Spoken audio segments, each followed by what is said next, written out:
राम जी के जन्म भयो हरि झूमर।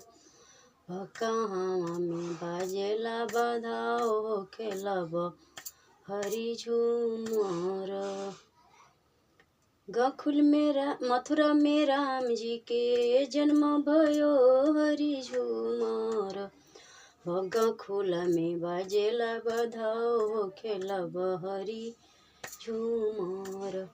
अब कृष्ण रूप में लेहाले जन्म हो बाजेला बधाइया। चिठिया पर चिट्ठी लिखी राम पेठौले हरि झूमर। कर सीता सुर हो सिंगार हो खेलब हरि झूमर। सुर हो सिंगार सीता करहु न पहिले हरि झूमर। राम जी भैनिया